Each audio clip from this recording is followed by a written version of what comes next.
So I think a lot of people getting started have trouble because their spouse isn't on board. Right. And we talked on season 1, episode 10 and 11 about how to get your spouse on board. But with having your family involved, it makes the process a lot easier. Right. But you shouldn't let that hold you back from getting started. No, there not are at ways all. to have your family engaged, and you can make it something that works for everyone. And things you're likely going to hear from your family are things like, why would you get into real estate investing? You're going to be fixing toilets at midnight, or you're going to have tenants that don't pay, or you're going to have people destroy your homes. Or my favorite, my stocks don't call me to replace a toilet. Right. You're going to hear all kinds of noise that surrounds your decision to chase after this dream. And you're not really chasing after the dream of real estate investing. You're chasing after the dream of what that can provide to you and ultimately your family. Right. So, this whole season, we've been talking about roadblocks and barriers that prevent you from getting started or moving forward.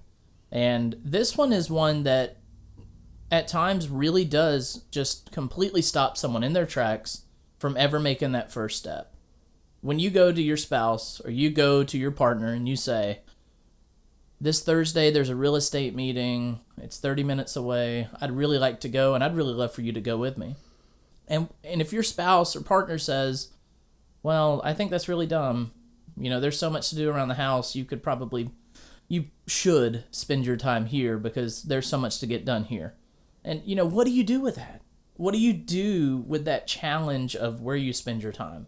Because at the beginning, in the first several months, it's going to be a lot of accumulating knowledge, a lot of getting to know the lingo, immersing yourself in the culture and the community of real estate investing.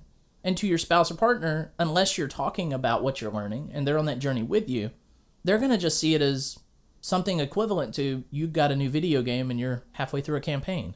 And, what benefit is there really?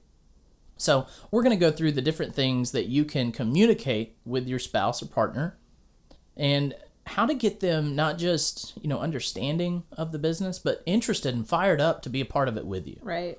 And we were fortunate when we got started. We were both excited and on the same page. So that made our journey easier in a lot of ways. Right. But we have a lot of friends who their spouse is not involved at all or very minimally involved. Yeah. But they're still supportive.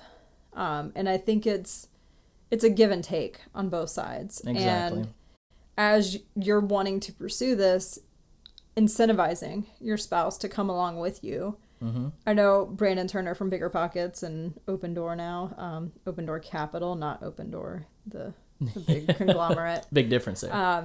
He convinced his wife to read Rich Dad Poor Dad by offering to read the entire Twilight series. That was a big sacrifice he made.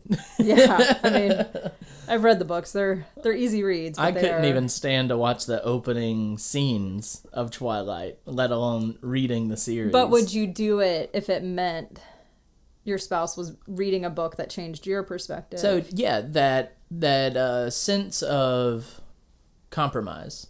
You're going to compromise your comfort and enjoyment and sense of fulfillment by reading Rich Dad Poor Dad because you have no interest in that.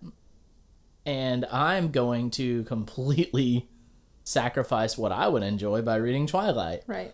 And while I may not ever enjoy what I'm reading with Twilight, I might find things I enjoy. But while I may not enjoy it, I'm showing my partner that it's worth getting into that for them.